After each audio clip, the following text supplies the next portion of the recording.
All right, we're back.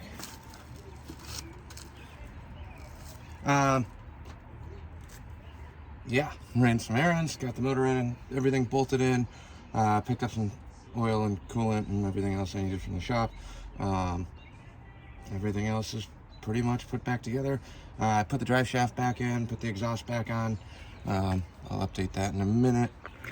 You can see it, side pipes are back on underneath the door. Everything else is pretty much set up.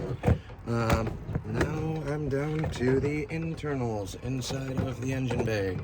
So that was a good place to be. It's getting dark now. I got this tripod with the light on it, which is actually helping me out quite a bit. But it's getting real dark out here. I was hoping to try and have this running tonight, but not positive if that's going to work out yet. It got delayed. Did some shopping, hang up. Saw some people I haven't seen in a while, and that just kind of is how it goes.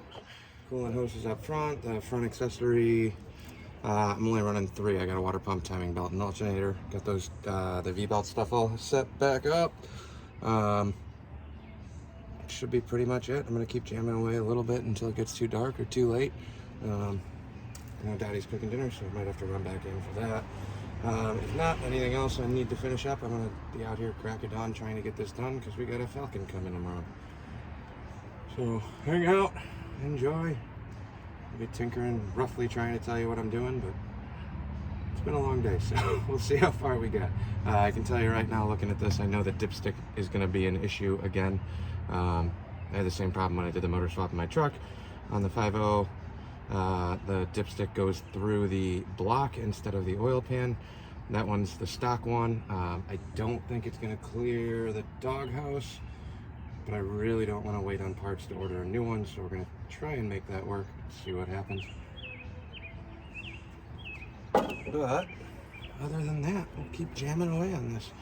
All we really got left is a bunch of electrical, the throttle linkage, and yeah, I'm gonna try and get all the mechanicals done first and then tackle the rest of the electrical.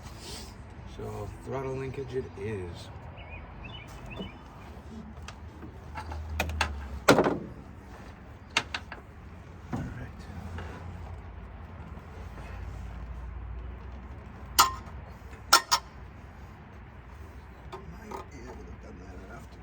Work.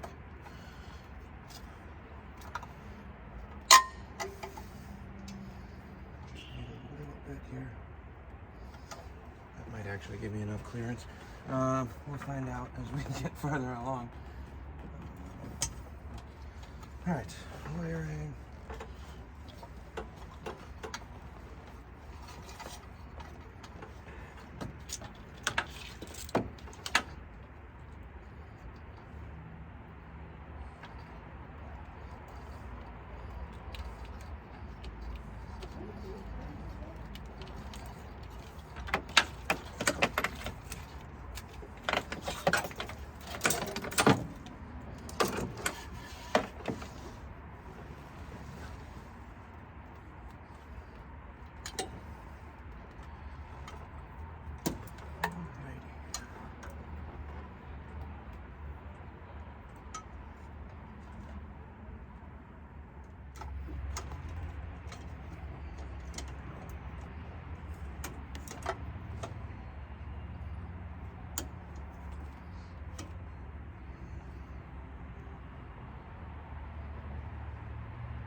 Oh.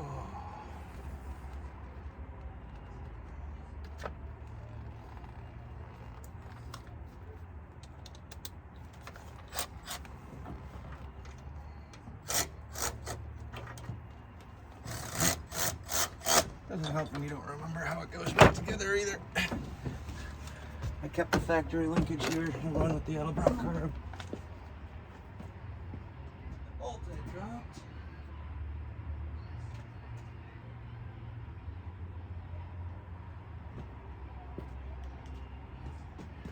Dark, going blind, can't see what I'm doing at all. But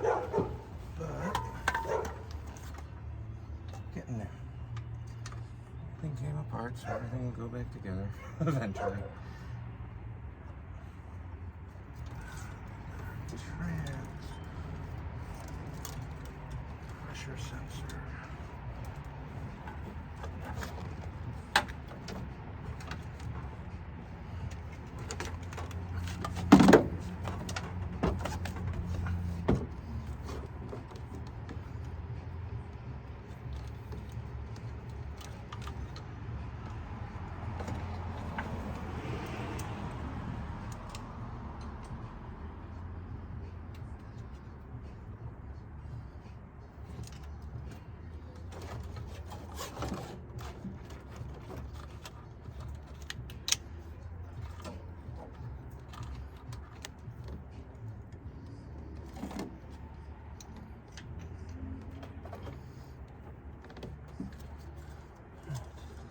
Sensor.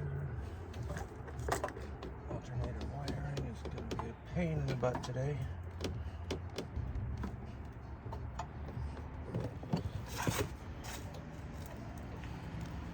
We've got about 15 more minutes before this light that we're using that's helping me see is going to attract every mosquito in Illinois. So I'm trying to keep jamming on this real quick, get the rest of these mechanicals done. I might save the alternator for tomorrow morning when I got a little more light, just because that's a really tedious little spot.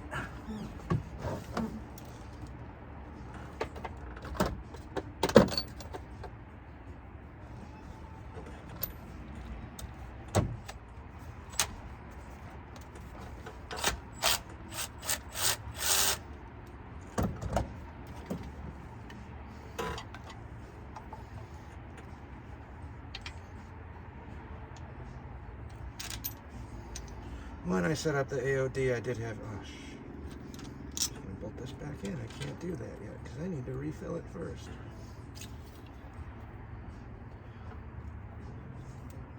AOD swap overall works really, really well.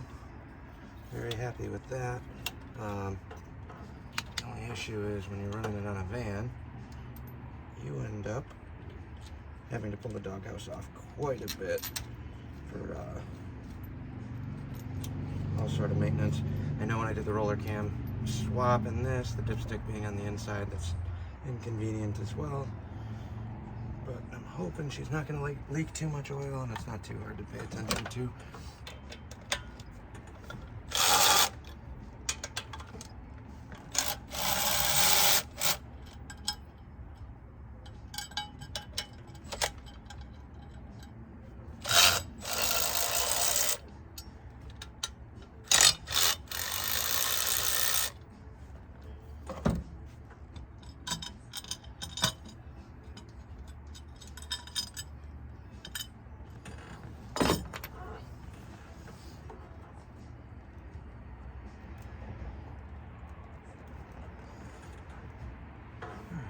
I really need to get the distributor in here. But first, I got a steel gear from Summit. Also trying to figure out which of the distributors I want to run. I got the one that was in here that I know is good, but that's for sure a cast iron gear. And then I have a newer one that worked at some point. I don't remember if it was still working. For an initial start, I kind of want to switch it back over and fix the one that's on there. But we'll see what happens with that. I also got carburetor studs, so I'm going to put those in. Don't want to put the carb on just because I have more room to get to the distributor if this is out. So yeah, coolant line's hooked up. Thermostat's good. I'm really kind of stuck. Alternator distributor. I might save that for tomorrow morning because it's getting pretty mosquito-y out here. And take you guys along when we get it set up. Catch you tomorrow. Alright, back at it again. Bright and early in the morning. It's like 6:37. Wanted to get a little bit farther last night. So far I got pretty much everything done except for fluids and wiring. And then the carb obviously isn't in. Got the new studs. So I'll be putting those in. Just kind of bolt in on there before. when you're messing with the carb quite a bit, switching them back and forth. And we got a 500 Summit carb I want to try on this too, but it's much better to have studs in there instead of threading bolts into the aluminum manifold. I'm going to top it off with some oil right now, just let everything soak prior, just so we can get that out of the way. Let me grab some oil here.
Good there.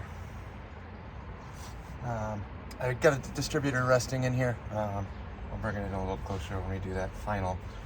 It's just sitting there. Started messing with that last night, but it was too dark and getting buggy, and I couldn't see what I was doing, so I just put that on pause till today. Most of the wiring's done except for this cluster over here. Again, at some point I'll get around to actually cleaning up the wiring in the engine bay, but for now I'm just trying to get this thing running again. As I mentioned, I got another car that's supposed to be coming in today, so now I'll just slap this back together. Coil wire on the stab. Alright, now I gotta find the nut I just dropped underneath the car.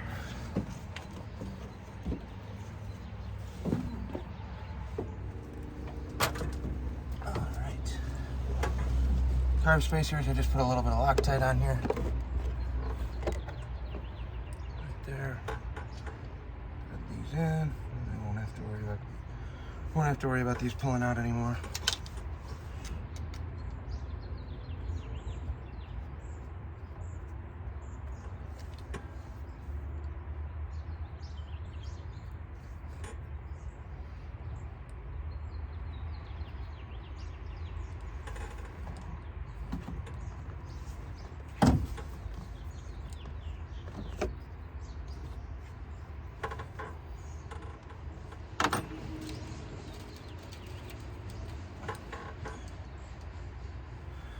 Alright, to sink these in, basically you're going to run two of the nuts that we need to use.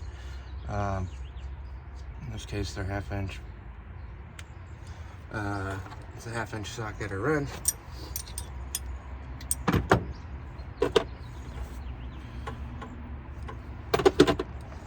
.5/16 coarse thread on the bottom that goes into the intake manifold. 5/16 24 fine thread for the actual carburetor bolt. Double nut it, so you got two nuts threaded down. Put a wrench on the lower one, tighten them together. Now they're locked. Now we just torque this top one down until it gets tight. I'll bottom it out all the way.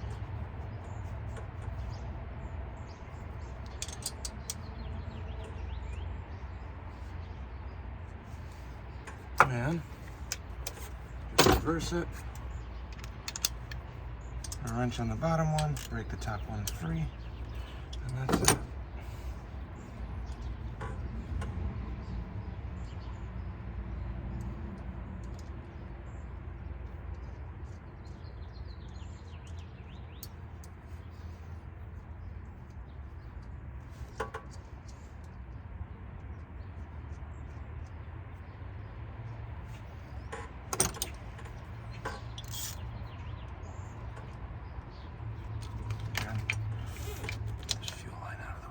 Wrench on the top, Could use 2 wrenches too, but this is all I got right here.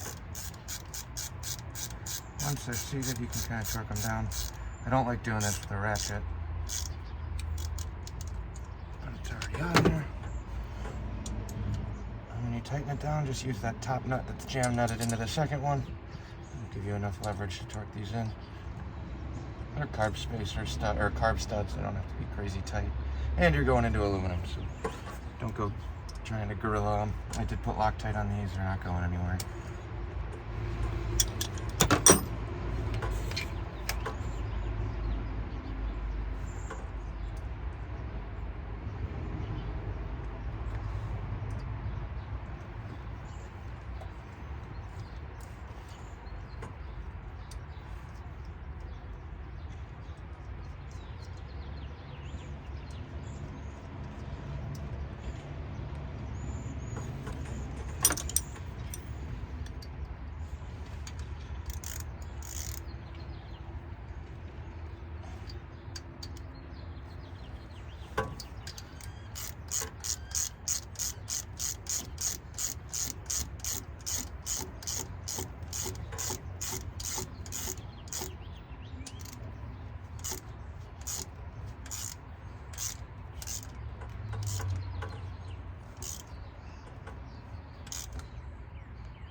I think I'm running 2.5-inch studs here. I do run a insulator block. I think it's a 1/2 inch, or no, what is it? 3/8 thickness.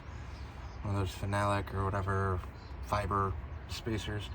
I've been running those for a little while, and these older ones, they tend to do really well, or help out quite a bit on the warm start.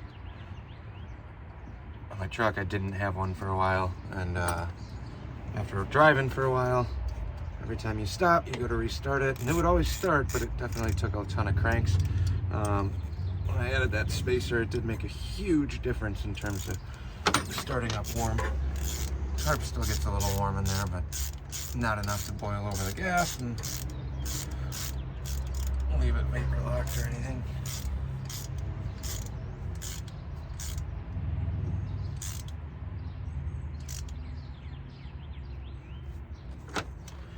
Alright, carb spacers are done, or studs are done.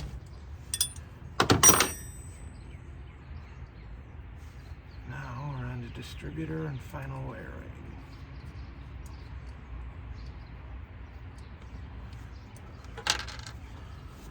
Alright, I will check the distributor stuff real quick. I gotta make sure. Actually, I can take this one right out of here.